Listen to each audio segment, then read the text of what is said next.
Aurélien Sol, forgeur d'étoiles. L'apparition d'une comète dans le ciel étoilé est souvent annonciatrice d'agitation et de troubles. Sous les auspices de ces messagers de feu, de nouveaux empires émergent, d'anciennes cultures s'effondrent, et les étoiles elles-mêmes disparaissent du ciel. La toute-puissante entité connue sous le nom d'Aurélien Sol était déjà ancienne lors de la naissance des races mortelles de Runeterra. Né dans le premier souffle de la création, lui et ses pairs parcouraient l'immensité du vide d'un royaume céleste immaculé, cherchant à remplir cette toile vierge aux dimensions infinies de merveilles dont la lumière étincelante apporterait joie et épanouissement à tous ceux qui la contempleraient. Au cours de ces voyages, Aurélien Sol n'avait presque jamais rencontré de père. Les manifestations éternelles étaient des êtres froids et indifférents. Elles ne contribuaient que peu à la naissance d'astres, trop satisfaites de leur philosophie nombriliste en matière de création. C'est alors qu'il découvrit quelque chose, baigné dans la lumière d'un soleil peu remarquable qu'il avait créé des lustres auparavant. Un monde, de nouveaux royaumes.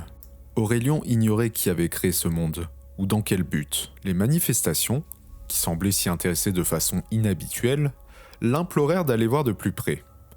La vie et la magie y prospéraient, et des civilisations naissantes cherchaient ardemment l'aide d'êtres supérieurs. Flatté par ce nouveau public, capable d'apprécier sa suprême majesté, Aurélien Sol descendit se délecter de leur adulation en prenant la forme d'un gigantesque et terrible dragon stellaire. Les minuscules habitants de Targon lui donnèrent un nom, pour le remercier de leur avoir offert la lumière du soleil, et les manifestations leur ordonnèrent de préparer une offrande convenable en échange. Les mortels grimpèrent au sommet de leur plus haute montagne et lui offrirent une couronne splendide, élaborée avec une magie minutieuse et astucieuse et ornée des motifs mystérieux du royaume céleste. Aussitôt la couronne toucha-t-elle le front d'Aurélien Sol, que celui-ci sut qu'il avait reçu un cadeau empoisonné.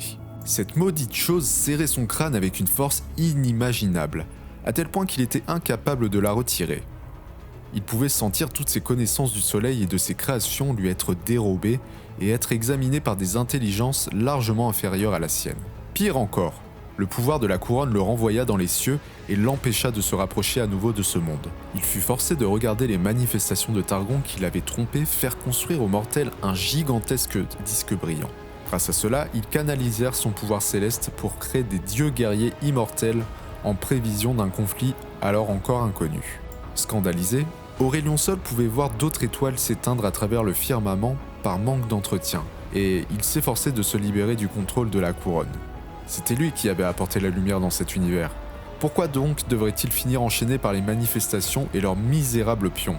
Il rugit de joie lorsque le disque solaire fut un échec, avant d'en voir un second, plus puissant, prendre sa place. Finalement, résigné à son sort, il vit les dieux guerriers abattre leurs ennemis, puis des créatures de pures ténèbres avant d'enfin se retourner les uns contre les autres.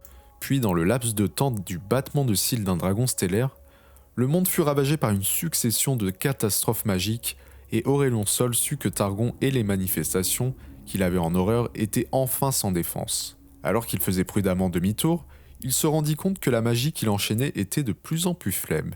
Des grains d'or commencèrent à tomber de sa couronne, chacun d'eux flambant dans le ciel comme une comète.